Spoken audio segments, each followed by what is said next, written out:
Ton conjoint, c'est super important, c'est la personne avec laquelle tu es censé finir tes jours.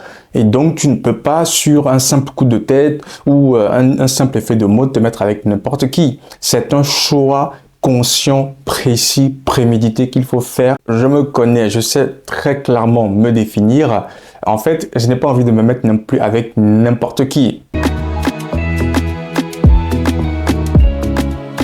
Salut à toi, je m'appelle Arsène Combaté et sur ma chaîne, j'aborde des sujets de développement personnel et de business.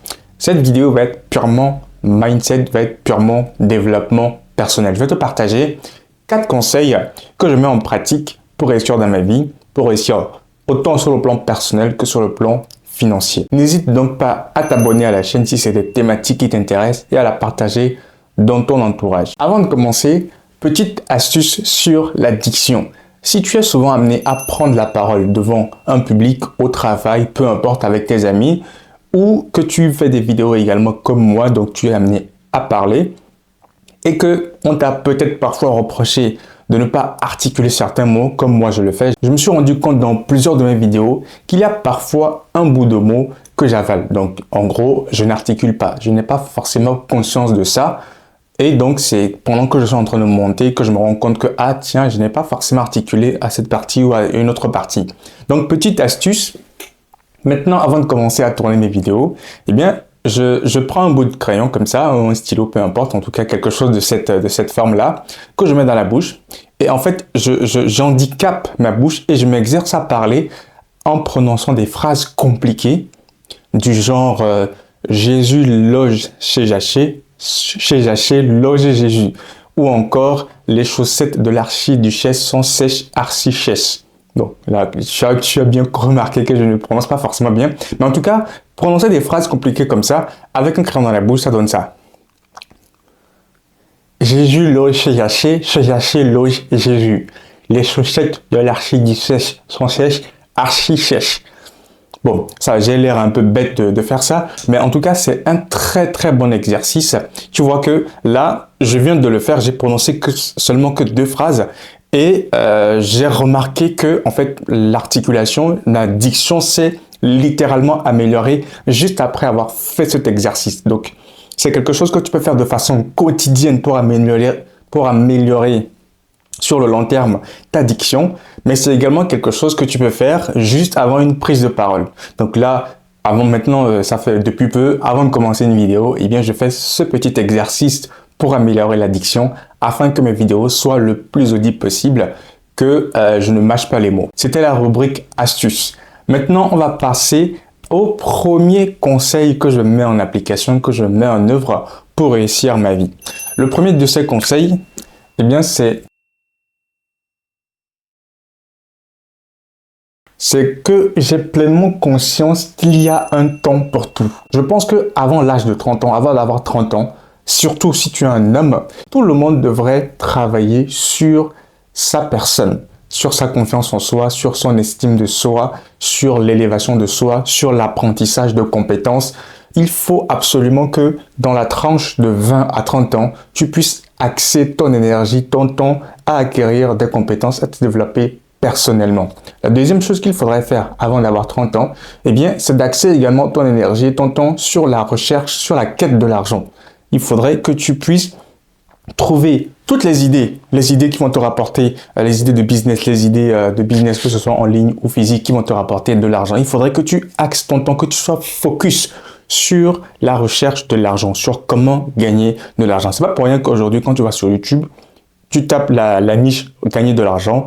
La plupart des vidéos qui ont été faites dans cette niche-là ont fait beaucoup de vues. C'est parce que la majorité des gens sont en train de chercher de l'argent. Si ce n'est pas ton cas aujourd'hui, que tu glandes comme un légume décongelé, mais il va falloir que tu bouges ton fiac pour aller chercher de l'argent.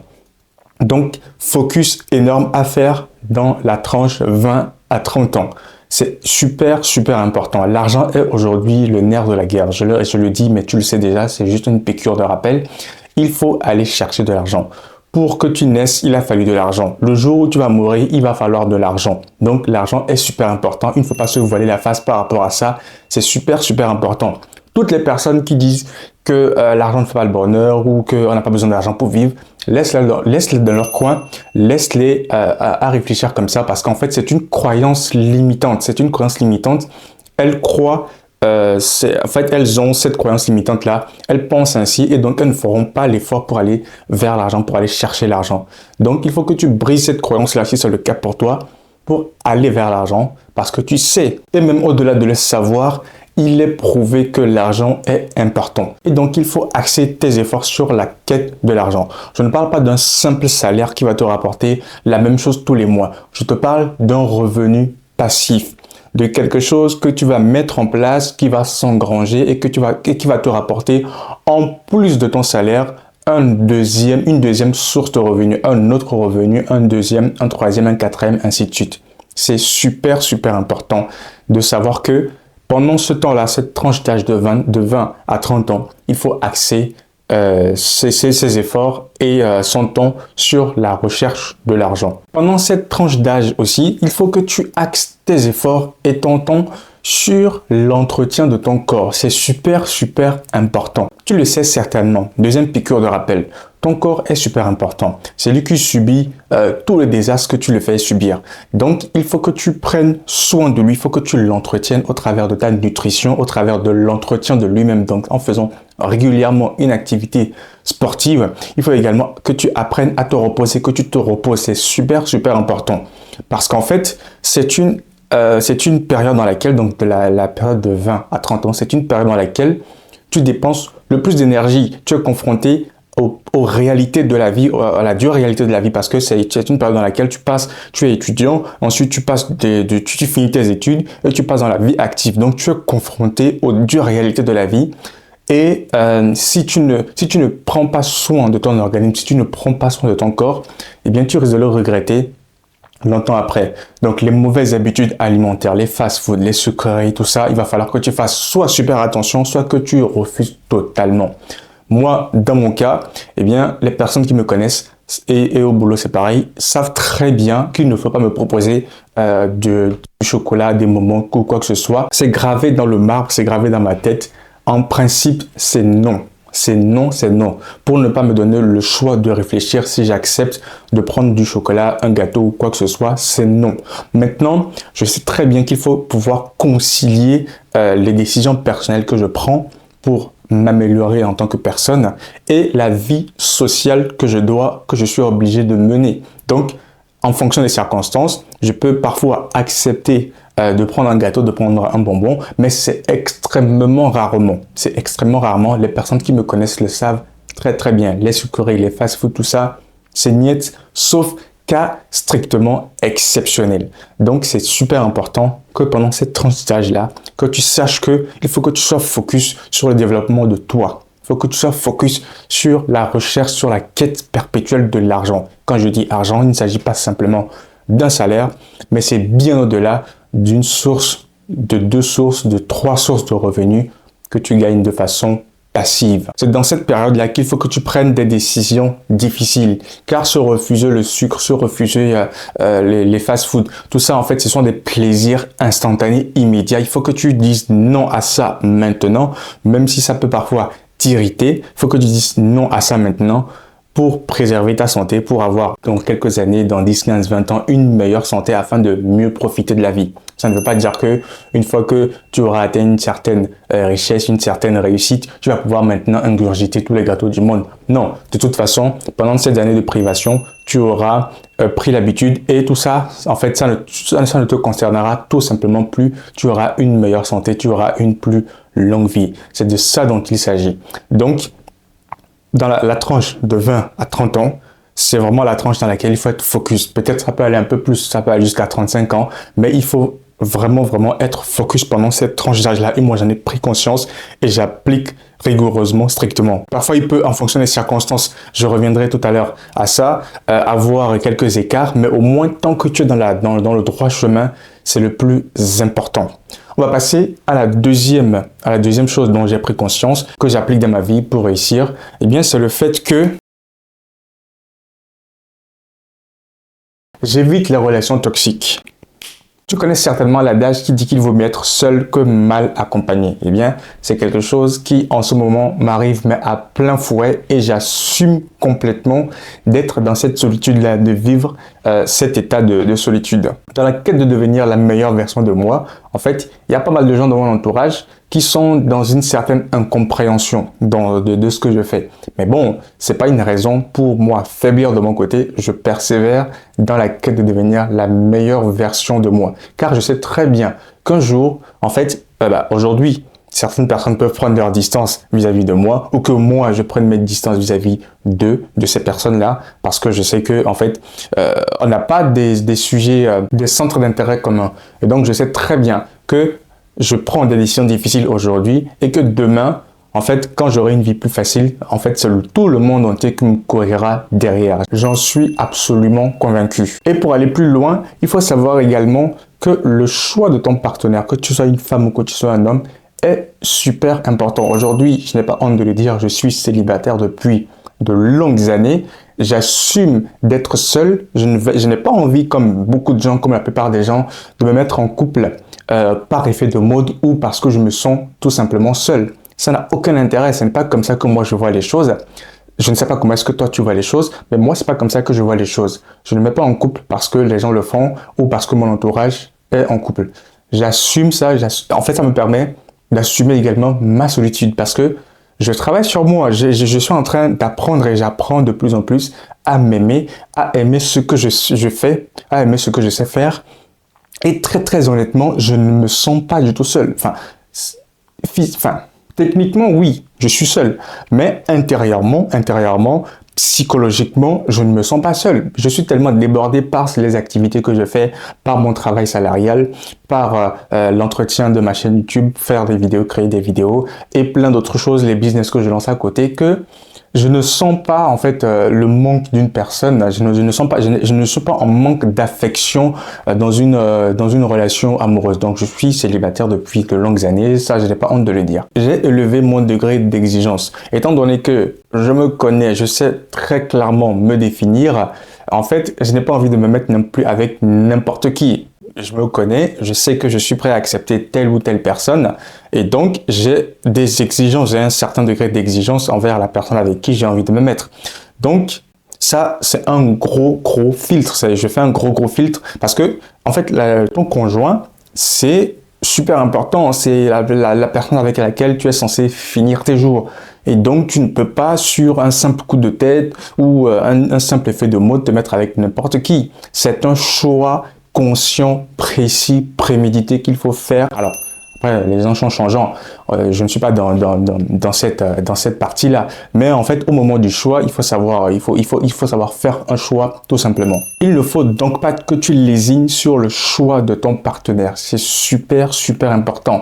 Si par exemple aujourd'hui, tu n'es pas satisfait, tu n'es pas content de la relation que tu mènes avec ton partenaire et que tu penses de sur quoi, c'est que tu ne devrais pas d'ailleurs, que tu penses que c'est de sa faute à elle, à ton partenaire, eh bien, avant d'être de sa faute, c'est également de ta faute. C'est toi qui as choisi d'être en relation, en couple avec cette personne et il t'appartient d'assumer. Donc c'est soit tu assumes, soit tu t'en débarrasses. L'objectif, c'est de trouver une personne avec laquelle tu vas grandir tous les jours, qui va t'apporter quelque chose, autant que toi, tu lui apporteras quelque chose. Maintenant, si tu fais bien les choses, tu penses avoir, par exemple, moi, je prends mon cas, si je pense un jour avoir choisi le bon partenaire et qui finalement, au bout de quelques années, me quitte, eh bien, le choc sera violent, c'est sûr, mais ça sera moins violent parce que préalablement, j'ai appris à rester seul, parce que préalablement, j'ai assumé ma solitude.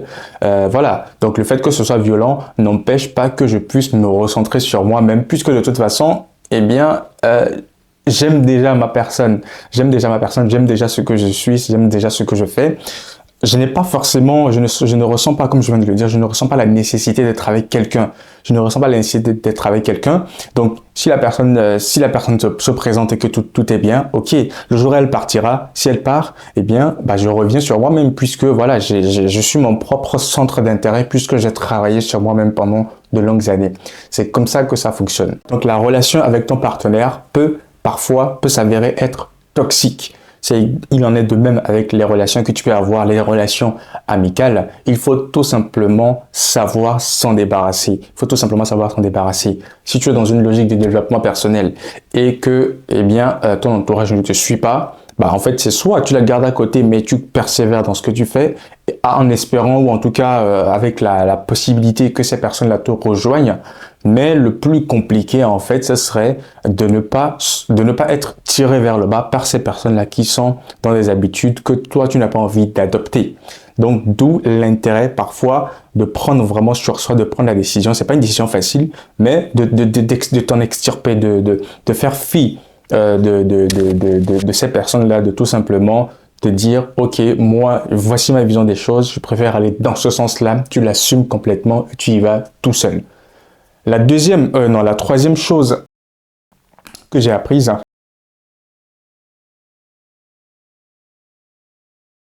j'ai conscience que les compétences pratiques valent mieux que les gros diplômes. Donc, diplôme, ok, c'est bien d'avoir des diplômes, mais c'est pas suffisant aujourd'hui. Il faut, en plus de cela, avoir des compétences. Avoir des compétences si tu veux sortir du système, si tu veux aller beaucoup plus loin. Aujourd'hui, j'ai mes diplômes, je suis juriste de formation, mais finalement, j'ai compris que en fait, si je voulais avoir plus de revenus, plus que ça, ça ne suffirait pas simplement d'avoir des diplômes, mais il me fallait encore plus de compétences. Ce qui fait que, je n'ai rien, non mais strictement rien à envier aux personnes qui étaient premières de la classe pendant que j'étais au collège, au lycée, même à l'université. Aujourd'hui, je suis toujours en contact avec ces personnes-là, pas souvent, mais je n'ai rien à leur envier. Je suis plus épanoui par rapport à cette personne-là, tant financièrement que humainement, grâce au développement personnel. D'une part, et aussi grâce à l'éducation financière qui ne s'apprend pas à l'école. Donc en fait, quand tu finis l'école, à l'école, on ne t'a jamais appris comment gérer ton argent. Tu ne l'as jamais appris tout simplement. Si tes parents ne t'ont pas inculqué ça, tu te retrouves en fait sur le marché de l'emploi. Ok, tu as ton salaire, mais comment est-ce que tu le dépenses? Comment est-ce que tu le gères? C'est là que intervient la gestion financière que tu n'as pas appris à l'école. Donc maintenant, la différence qui peut se créer entre moi qui ai aussi eu des diplômes et mon camarade qui a aussi eu des diplômes, bien qu'avec des mentions excellentes, la seule différence qui va se faire, c'est la gestion de l'argent, la gestion de l'argent, les compétences derrière que je peux développer, que lui ne fera pas forcément. Et c'est ça, en fait, qui vaut de l'or. Donc, ce sont ces compétences-là. Et pour revenir à la gestion financière, je t'invite à lire ce bouquin. C'est celui de Ricardo Kanyama, La chèvre de ma mère. Tu as certainement dû entendre parler de ce bouquin-là qui est super pratique. En fait, c'est un livre pratico-pratique qui reprend les réalités africaines et qui vont t'aider au maximum à gérer au mieux tes finances personnelles. Donc, c'est un best-seller africain qu'il faut absolument que tu lises si ce n'est pas encore le cas. C'est un livre qui fait quoi? À mon avis, dans les 300 pages, ça fait un moment que j'ai fini. Ah non, même pas. C'est 200 pages maximum. Un livre qui fait 200 pages, qui se lit très rapidement et qu'il faut régulièrement consulter pour veiller à ce que nos finances sont super bien gérées. Donc, voilà. Donc, je disais que la différence qui se ferait entre moi aujourd'hui, qui ai des diplômes, et une autre personne qui a aussi des diplômes, mais qui a mieux réussi ses diplômes que moi, c'est deux compétences. C'est le développement personnel qui m'apprend à passer à l'action lorsque j'ai des envies, lorsque j'ai des rêves, et l'éducation financière qui m'apprend à gérer mon argent, qui m'apprend à multiplier mon argent. C'est super important. Donc, c'est pour ça que je t'exhorte vivement à te lancer dans le développement personnel. Maintenant, la quatrième chose dont j'ai conscience, c'est que, quatrième chose, est-ce que ça se voit dans le tableau? Ouais, ça se voit dans le tableau. C'est que je veille à ce que mon salaire ne tue pas mes ambitions. C'est pas parce qu'aujourd'hui j'ai un travail rémunéré, j'ai un salaire, je ne peux pas me plaindre, en tout cas par rapport à d'autres personnes qui n'ont pas ce travail et qui se cherchent encore. C'est pas parce qu'aujourd'hui j'ai ça que je vais me complaire dans cette médiocrité. Non, pas du tout. Je veille à ce que mes entrées d'argent ne soient pas une raison pour laquelle je ne vais pas aller chercher au-delà, je ne vais pas aller chercher plus loin. C'est pour ça que je n'hésite pas à participer à des conférences que ce soit en ligne ou en présentiel, sur le développement personnel, sur le business. C'est pour ça qu'aujourd'hui, je suis passé de l'autre côté, c'est-à-dire que j'interviens dans des masterclass pour partager mon expérience autant dans le business que sur le développement personnel. Et avant même tout cela, le salariat, c'est quelque chose dans lequel je ne me vois pas à long terme. Quand j'ai commencé à travailler, au bout de 1 an, j'étais déjà dégoûté, littéralement dégoûté du métro, boulot, dodo. J'avais envie d'arrêter, je n'avais plus envie de le faire. Peut-être parce que j'étais encore étudiant et j'avais une certaine liberté. Mais j'ai remarqué que même jusqu'à aujourd'hui, je suis toujours dans ce dégoût-là. Même si je le fais quand même, je suis en train de préparer peu à peu ma sortie. Eh bien, je trouve que le salariat, en d'autres termes, en fait, c'est comme une prison. C'est comme une prison. Aujourd'hui, c'est vrai qu'on a la possibilité d'avoir du télétravail, mais dans tous les cas, il y a toujours cette contrainte-là. Tu as un employeur qui fixe des règles que tu dois respecter.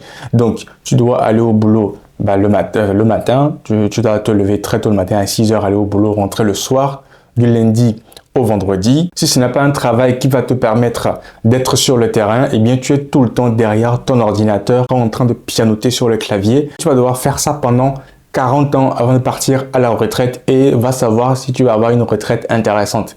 Donc, moi, je me suis dit, c'est pas la peine. Je ne me vois pas longtemps dans tout cela et donc je mets aujourd'hui en place tout ce qu'il faut, les moyens pratiques nécessaires pour un jour me sortir rapidement du salariat. Pour moi, c'est vraiment une prison. Si tu es salarié aujourd'hui, tu as certainement eu pour projet de commencer à être salarié et à terme ou en tout cas à un moment donné, quitter le salariat.